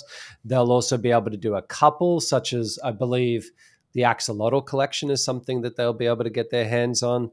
But beyond that, we go even further. There are different expressions. So you can get Atlas in a neutral pose, and you can also get Atlas in a bit of a brawler pose where he's looking quite tough. And that has a different rarity, and it gives you a different amount of power for that Illuvitar. When you combine it with different accessories that have different multipliers, you start to be able to build these combinations, and you watch the power meter of the Illuvitar start to crank up and go around, and then you put it into a slot, and all of a sudden your collection points have just gone through the roof. And it just, I don't know, there's just such a cool feeling about that. We have things like milestones. It feels, what you're describing sounds like a video game in and of itself. The Illuvitar's album is going to be its own game, with Illuvitar's being, the sort of the collectibles that go almost into that game. Is that? It's a web game. 100%. It's a web game. It's a collectible album, very similar to those old, Panini albums with the soccer players that you could get all of the team and stuff like that. Yep. I learned that from Roger, who actually sort of came up with the idea of doing this. And then we just ran with it, and we said, okay, well, this is not physical. So what are the limitations of physical, and how can we blow past them and make something cooler? But then it's not purely digital where it's all fake and it's just sitting on some, back end somewhere. It actually exists on the blockchain. You can see how many of them there are. So how can we blow through all of the digital problems and combine them together into something that is like super cool? And when you combine all of that together, you've got this huge project. There is, I think, something like 350 pages of documentation that cover all of the little aspects of what Illuvitas is, and people are going to go nuts for it. It'll be absolutely insane. Man, that is so exciting. Guys, there's even more coming out in 2023, by the way. We're running... go ahead, Kieran. Just before we move on with Illuvitas. So there's always like a little sleeper with every product that we release, I find. And Illuvitas is the bane of my existence. Aaron knows this. We came up with this idea, it was very basic. And then Aaron goes to town. And then once you get Roger in that same room, it's like, okay, I'm leaving this room because I'm never going to get out. And they've now come up with this ridiculously complex product that I think is going to be absolutely amazing. But the thing that it's allowed me to do is step back and think about, okay, how can we integrate real life brands into the game, right? Like I've always been thinking about this. Fortnite does it so well with their skins, but Aaron is super protective, and it's because of the IP, it's because of the lore of the game, and he doesn't want any real life brands to start appearing inside the games. And he's always told me that Illuvitas aren't inside the game, they're outside. They're this, in the beginning, it was like they're this stupid thing that you wanted people to have as a profile photo. And so I thought, okay, here's my opportunity, right? I'm going to pitch him on getting real life brands to have their own collections. So yes, we have the two types of discs, which will have your normal Illuvitars inside them. But the thing that I'm most excited about now is the partnerships, right? We've got partnership promo discs that you can buy. And we've started conversations with, and not just started conversations, we've literally gotten to the point where we've signed 2 deals now. We can't reveal what they are yet, but they are huge brands that you'll see every single day in real life.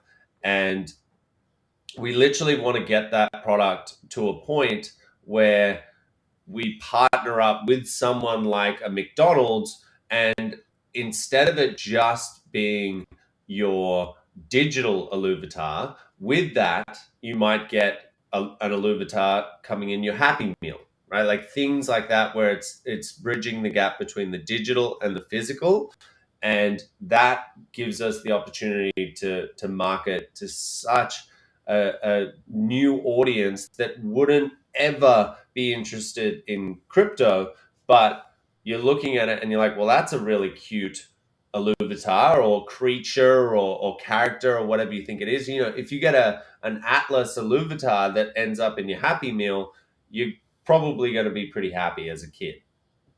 I mean, this is a strategy that Barbie and Hot Wheels have used and so many brands have used to make their brand omnipresent across the board, right? Movie launches do this, etc. So I love that brand partnerships strategy with Illuvitars, and given how customizable they are and how collectible they are with the album, essentially kind of bonus game, it seems like a combination that's kind of a slam dunk. Thank you for adding that. I appreciate it. Guys, there's a ridiculous amount of other things coming out in 2023. I know you guys tuned in for this. I mean, I've just got this laundry list here. Arena Private Beta 3, Overworld Private Beta 2, a merchandise store, Governance V2, Public Beta launch. God, there's so much here that's coming out in 2023. I'm sorry, Illuvium team, that you have to do all of this. So you spoke earlier about Arena Private Beta 2, moving into Private Beta 3. Aaron, what do we want to say about what will be unique or interesting about Arena Private Beta 3? The number one thing will be Ascendant mode. So, or at least some version of Ascendant mode, similar to how in Private Beta 1 we had survival mode, and that has evolved over time, and it has still evolved. There's things that people don't know about survival mode that we have internal. So the major part of it is player versus player, which is what Ascendant mode is. We have some cool ways that we're connecting people to emotes and skins and stuff like that. Plus, there will be quite a significant number more Illuvials available for that. At the moment, I don't think that we'll get all of them in, but we should get a decent amount. There's not a whole lot of lines left to do, but that is definitely the biggest part of what the private beta will be about, is getting people to play against each other, fight each other, battle. That's where we can really start to do our balancing. At the moment, balancing is a bit more of an afterthought. We're doing the basic connections on the back end, but one of the things that people don't realize is that the way that we will do balancing is through generating very clever artificial AI that will play the game, and will play the game with an idea to get as good as it possibly can get. And then once it gets to a certain level, we make, 1 million of those and they fight against each other. And then we balance the game around those like super experts playing the game. Then once the game is balanced, we go back to the drawing board, make new AI that has to learn that version of the game. They go up and we just keep on getting it more and more refined. So we're pretty adamant that at the start, when the game launches, there's going to be a whole bunch of people who say, you need to nerf this, it's completely OP, and you need to buff this, it's total trash. And the answer will be, I'm sorry, but there's a bot that's about 50 times smarter than you that has already worked out that it's not trash or it's not epic. There are counters to it and things like that. Once we get that in there, we'll be able to really refine the experience for people. And once PvP is done and polished, the arena game is ready to go. That's all. And obviously, Kieran will be lost forever at that point. It's okay. Mm-hmm. We'll come rescue you. PvP, Private Beta 3. Thank you for describing that. Now we have Overworld Private Beta 2. What do we want to say about Private Beta 2? What are some of the aspects of that we want to reveal or not? I'll kick this over to you, Aaron. Is there anything we want to reveal there, or do we need to wait for the first private beta to give us feedback and data first? Too, actually. There are a few things that we've already told people about, such as new movement mechanics that will be part of it. There are some polishing features that we need to do with the Illuvial wakes. At public beta launch, there'll still be wakes. We're not going straight away to some sort of a giant Monster Hunter style of game. So there'll still be wakes, but they'll have a bit more creative pathfinding and things like that. There is one feature that I won't mention, but it will make the world feel a little bit more populated, is probably the right way to describe it. And there's one other feature that will go in that will make the experience a little bit more frantic, is probably the way that I would describe it. But both of those features link into a little bit more of the lore of the game. And we really don't want to give away too much before we drop the release cinematic trailer. And that release cinematic trailer will sort of give you a little bit more context about the whole world and, you know, the situation that got you there in the first place. And because all of that stuff is interlinked, we just don't want to ruin it for people. So we'll just give it to people piecemeal, but there'll be a few things that they can play in private beta too. I would say it's more of a incremental update. It will be connected to our backend systems a little bit more heavily. So there's a few people that get a little bit locked out due to some of the limitations of our system. It'll be cleaner, better experience.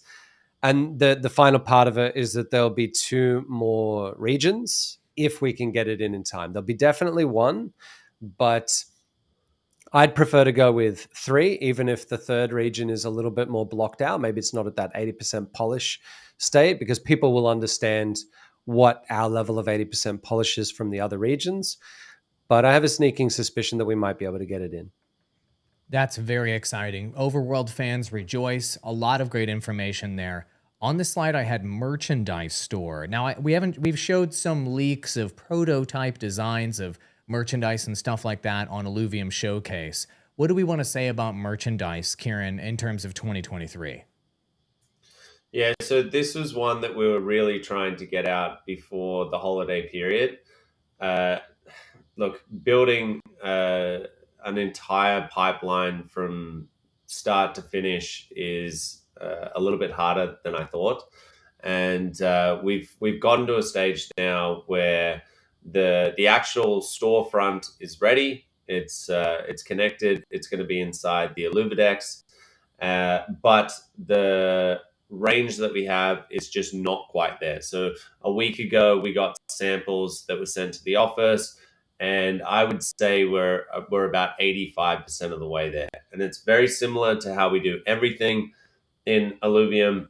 Unless it's like perfect, we're just not going to release it, right? And I know people are saying when merch, and the first thing when that plushies more specifically, they want that Atlas plushie, Kieran. Plushies are being worked on as well. We're getting samples of them like literally, like imminently. They should be here this week, hopefully.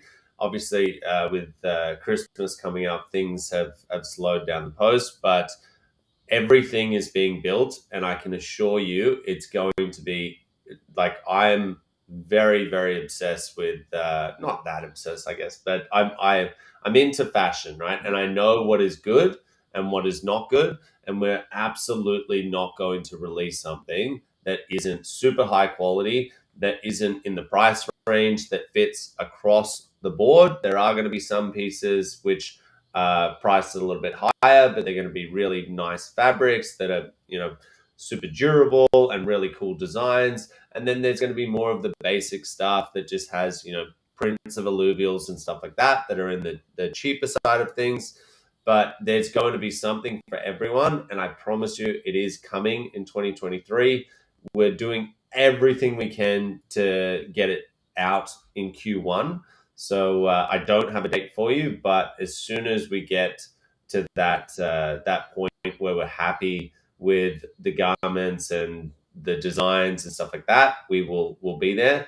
The really, really cool thing about that sort of fits inside merch that we didn't talk about with the Illuvatars is the metal plates. So Roger has been testing these for months now, and we've gotten to a point where we can have them production ready and also print them in bulk. So when you are purchasing your Illuvatar, regardless of it being unique, a one of one, you can get that printed, and again for a really, really reasonable price. If you look at what a display costs, we're looking to be cheaper than that, and display prints the exact same thing and prints 50,000 copies of it and then sends it out, whereas you'll have a unique one of one. And the last thing I'll say about merchandise is it's an experience, right? When you get that box from Illuvium and it comes in the mail and you open it up, you're going to get that goosebump, good feel of I just bought something that is epic, right? So, and that's across the board. Illuvium is a quality first brand, and so of course the merchandise would follow. I love the idea of being able to print your Illuvitar, put it on your wall behind you. I've reserved a spot right here. It's right there, it's ready, so I'm very excited about that. Okay, governance. Kieran, you ever heard of it? You ever talk? Yeah, you got a spot over there too, Aaron. You ever heard of governance before? I've actually got one up here if you want to check that out. So what? Yeah. Sneak preview.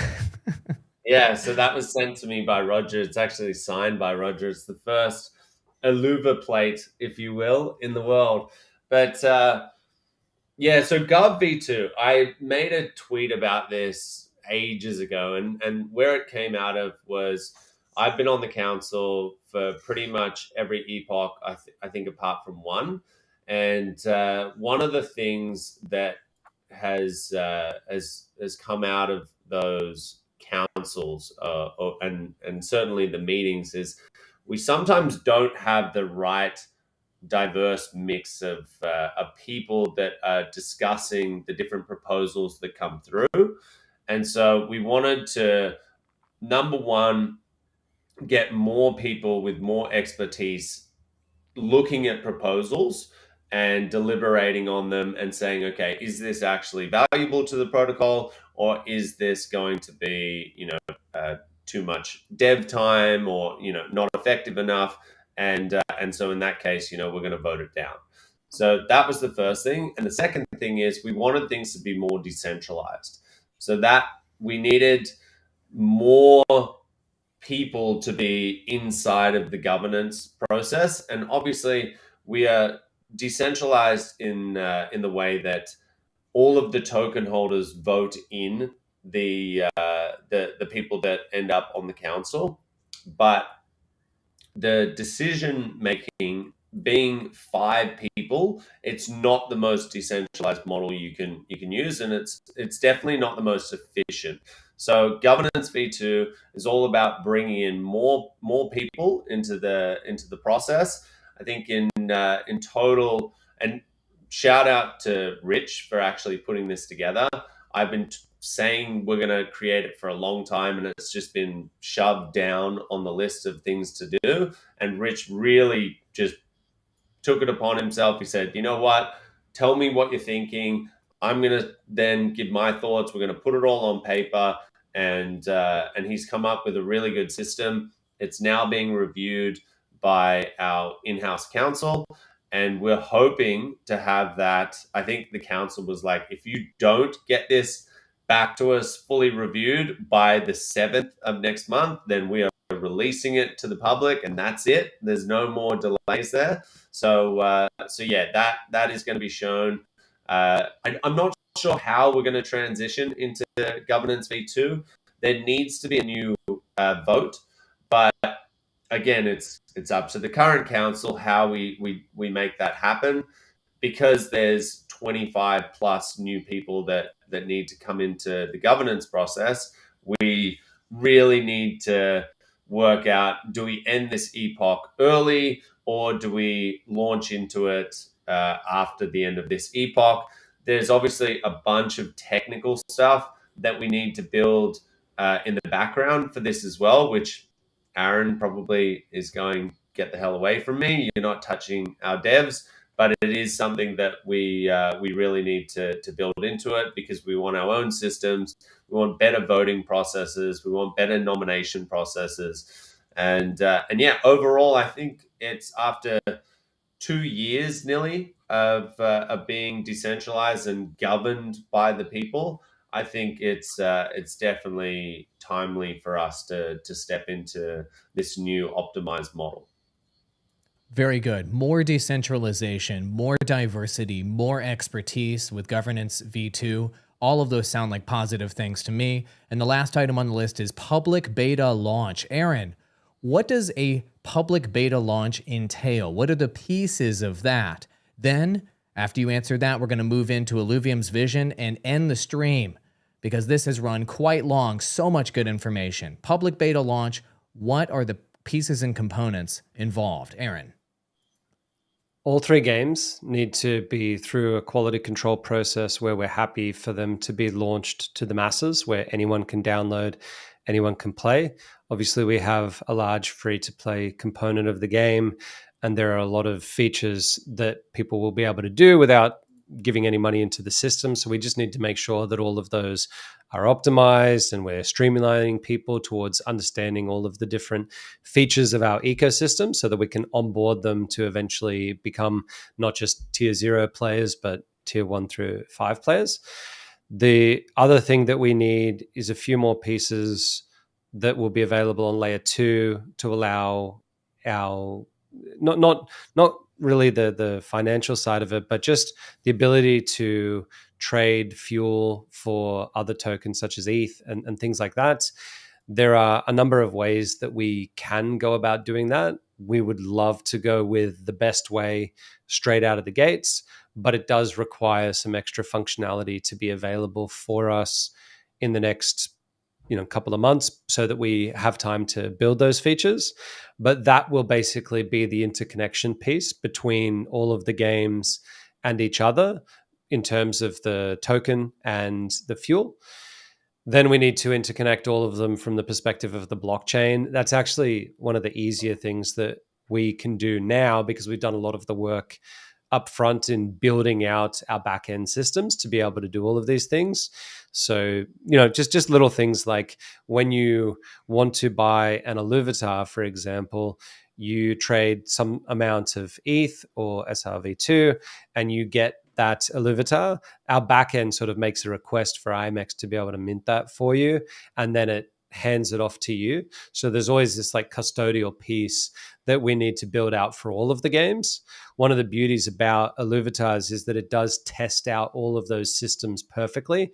So when you go to Sanctum Mesa and you want to forge something, what you're doing on the back end is you're effectively saying, I want to give you these 2 things or 3 or 5, whatever it happens to be, so that you can burn them. But I expect in return for IMX to mint some cool new thing, and then I expect you to give it to me. Making sure that that acts seamlessly is very important to us. We don't want people to feel like they're missing out on things because they captured something and then it's unfair because they didn't get it. That all needs to work out flawlessly. And so it's mainly those connection pieces that need to be really, really good. The actual game design and game features don't need to be complete at game launch for the public beta, and they won't be. It's never been planned that we would have every feature in the game. We've spoken quite openly about things like eventually sort of decommissioning the encounter mode and replacing it with a Monster Hunter style game where you're interacting with the Illuvials in the environment. We are going to move to that, but it won't be before we go to private beta. There's a million other things. So hit like pause that on that really quick. So in the open world, you're basically shooting the singularity. Then if you choose, you can scan it and then enter the singularity to go inside of an encounter where you battle and maybe collect Illuvials. You're saying that shooting a singularity isn't the long-term vision for Overworld. It's going to be something more like Monster Hunter in the future. I think that shooting the wake in a roundabout way will absolutely be a feature of the game, but the Illuvials won't run away. Let's put it that way. At the moment, they're running away and leaving behind a singularity that you can follow, right? Going to this other place. And at some point in time, they won't be scared no more, and there'll be a whole new game. But there will be a progression of things that we're adding to the game up until that point to make it feel quite seamless. But this is the long-term strategy for us for all of the projects. There are, I would say, for something like Illuvium Zero, there's like even more crazy long-term visions that we have of what game that will evolve into. And for the arena, that's probably the one that will stay the most the way that it is now, because it has always been designed from the beginning to be a game that sort of sits inside of the universe and acts as a value proposition so that you know what exists in our world and how you can move the pieces around. But there'll be other games that match up with that, such as, possibly we might do a kart racing game. We could do some action RPGs, and there's all these other games that will exist there, and they'll act as experiences which you can go inside and play and love. You can just do that experience by itself. You don't have to interact with the larger universe at all, or you can hop and change between all of them.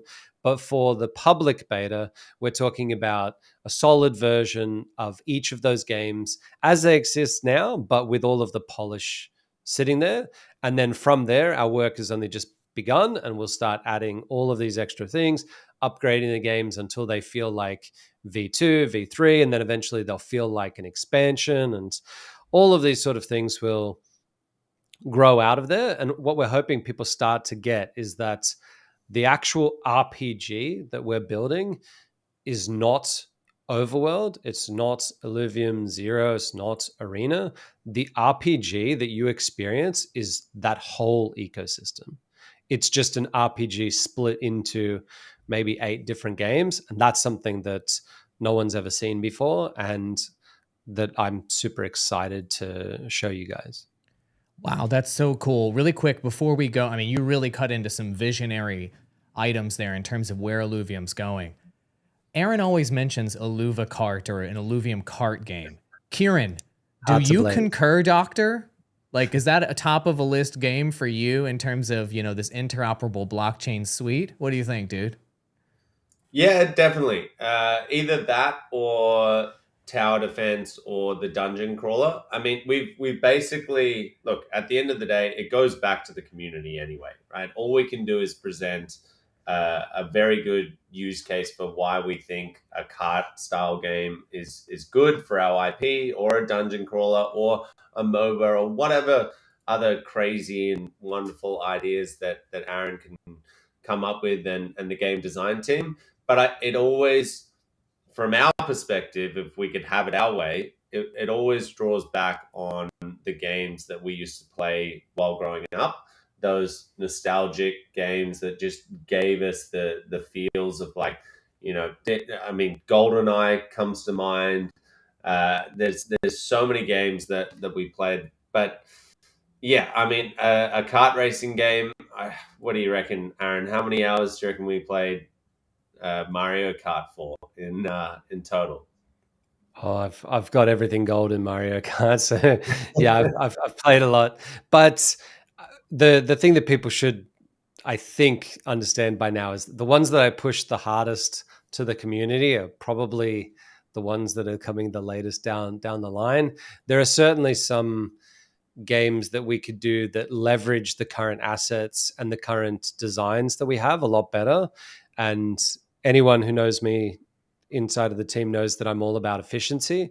So we'll be trying to pick off the low-hanging fruit of really cool experiences that we can do fast, get the library, that content library up to scratch, and have lots of games in there before we start going to wholly new IPs, such as things like a kart racer or a dating app, stuff like that. So no matter what happens, no matter what these games are, Kieran, they're going to be interoperable blockchain games, and they're all going to work with each other. And this is a term that you coined in 2022. Help us understand what that term interoperable blockchain games means. And then I want to get into the other visionary items that you've shared with me. And then we got to end this freaking live stream. So Kieran, what's an interoperable blockchain game?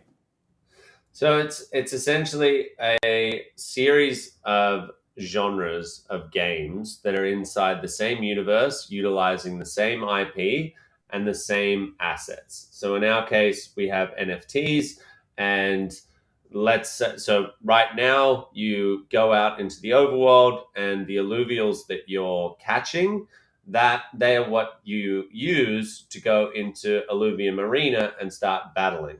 Similarly, if you capture those Illuvials and we do decide to build a racing car game, you would take that Illuvial, let's say you've got Atlas, which is a water-based creature, you'd take it, you'd run over, ideally inside the overworld, you'd run over to the racetrack, and you would have your Atlas transport into the track. It would turn into a cart, and it might have this water gun on the back, and you would go up against all of your friends in a Mario Kart style game, but utilizing the same asset. You don't need to purchase a new game. You don't need to buy any new assets.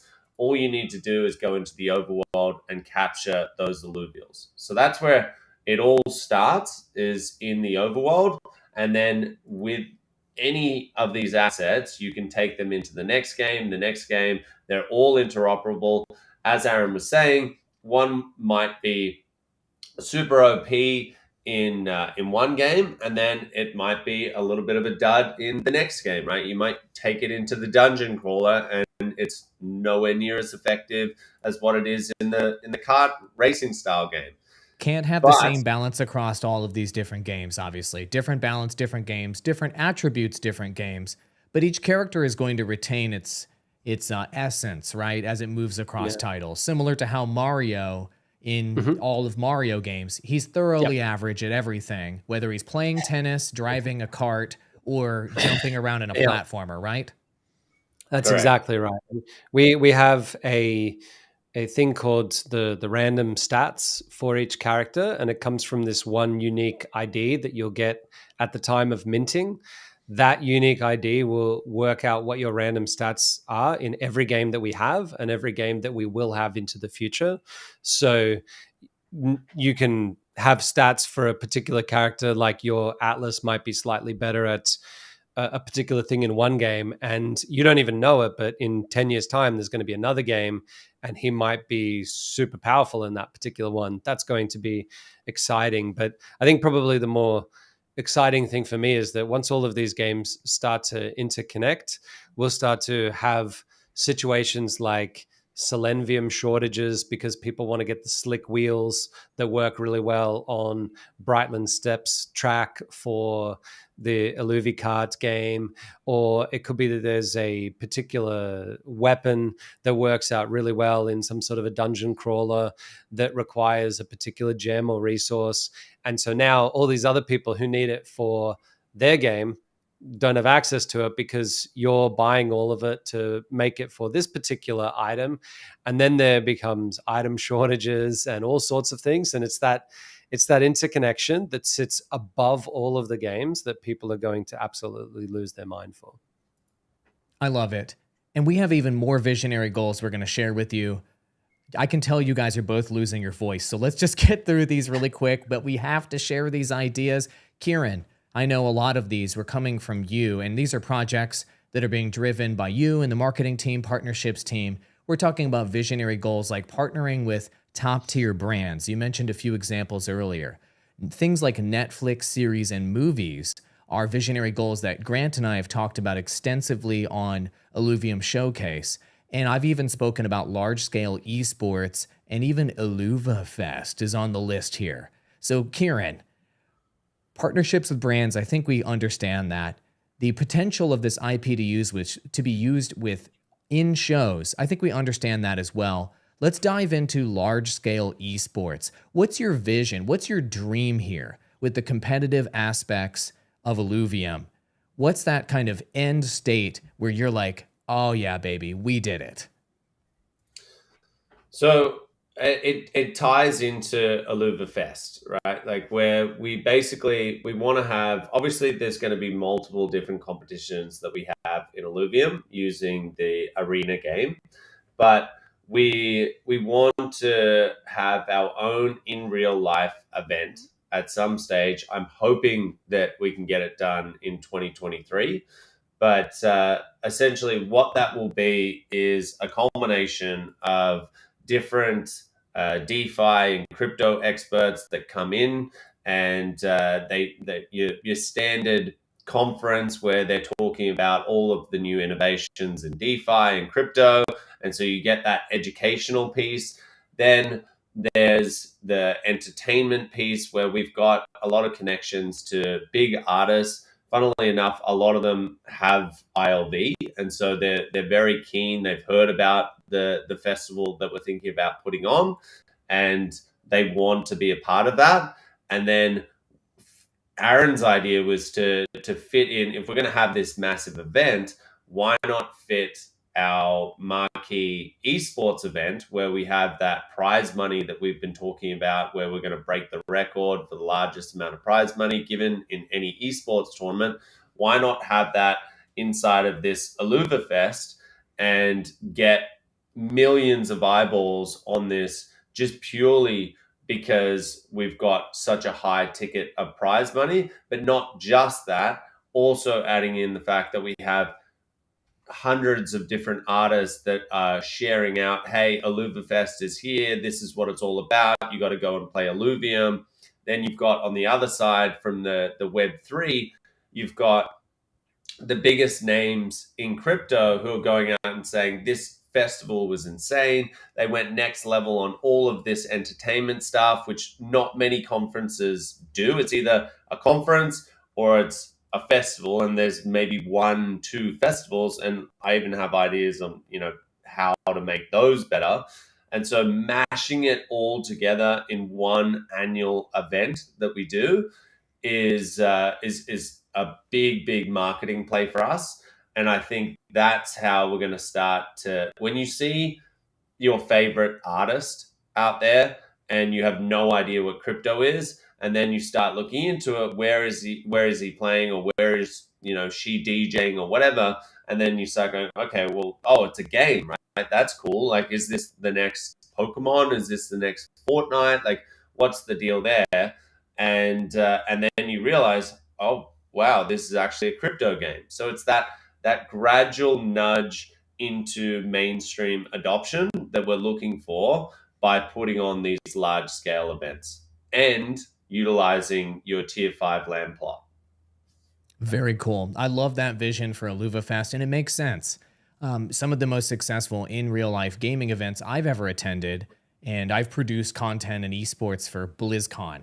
And it's kind of reminiscent of what you're talking about. Back in the heyday when people really liked Activision Blizzard, the world championships of all of their franchises and games happened at BlizzCon in one part of the conference area. They had concerts from top rock artists and shows in another part of the conference area. And in the middle, it was all those community activities you're talking about. People buying collectibles, people demoing the games, people playing cards, people doing cosplay, all the culture there in the center of the event, holding it all together.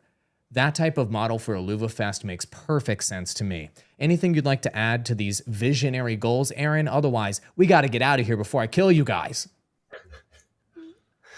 I'd rather not die, so let's leave it there, and we'll leave a little bit of mystery for what's to come in 2023. Fantastic. Guys, I want to thank you so much for spending all this time with me and sharing all these insights with our audience about 2022, where our vision is and where we're going 2023 and beyond. And of course, all of us, on the behalf of everyone at Illuvium, we all want to say thank you to our community and to our team for supporting this project and coming together in this decentralized experiment. Thank you, Kieran. Thank you, Aaron. I really appreciate you guys. Thanks, Andrew. Thank you very much. Cheers. See you next time. Cheers. Bye. Perfect. Oh man, I kept these guys around for another hour to give you insights. I can't do it any longer. They need to go build the Illuva cart. Not just kidding. They're not building that right now. Thank you so much for watching State of Illuvium 2022. I'll leave you with some of that original soundtrack music to enjoy, and we appreciate you spending all of this time with us. Have a happy holiday, Merry Christmas, Happy New Year's, whatever it is that you celebrate, and we'll see you on the other side after New Year's. Adios, everybody.